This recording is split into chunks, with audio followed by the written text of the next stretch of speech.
Shout out guys. Isang pinagpalang araw sa ating lahat. Yung isang araw, binabasag ko ito.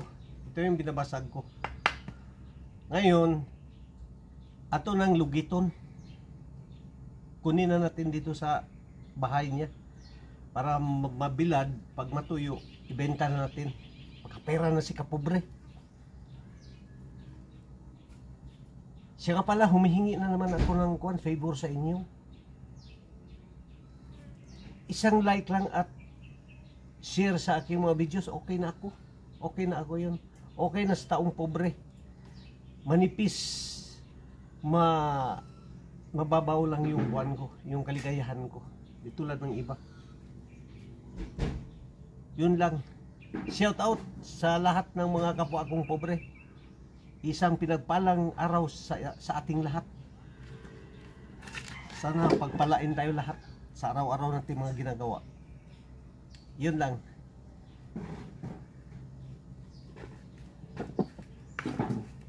Medyo kuha na kuha na siya yung madali na siyang malugit kay nainita naman. Doon nakadlaw ang kuha niya. Nabulan na natin 2 kadlaw. Ito na.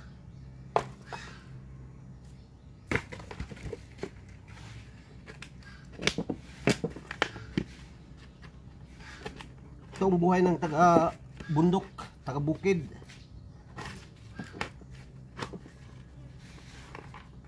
Masaya na pag nakabenta nito.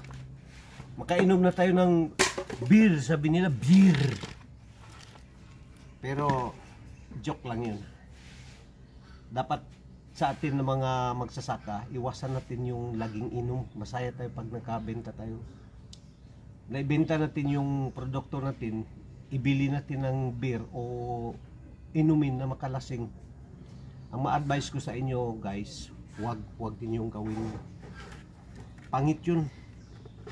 Mas paghandaan ninyo kung anong mga darating na kalamidad. Dapat may maikuan kayo. May maitago kayo kahit kaunti na halaga.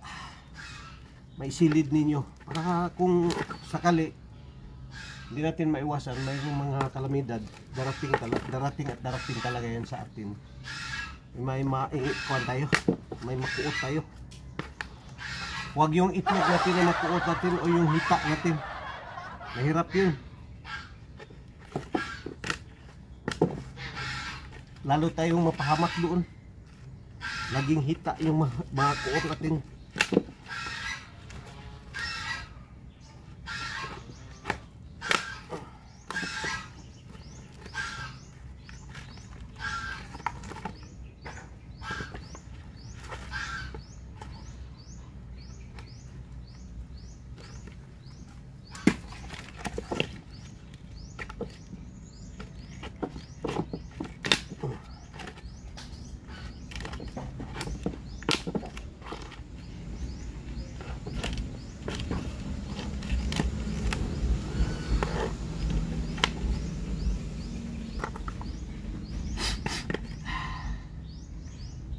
Sinisipon pa talaga ako, hindi mawala-wala yung sipon ko guys.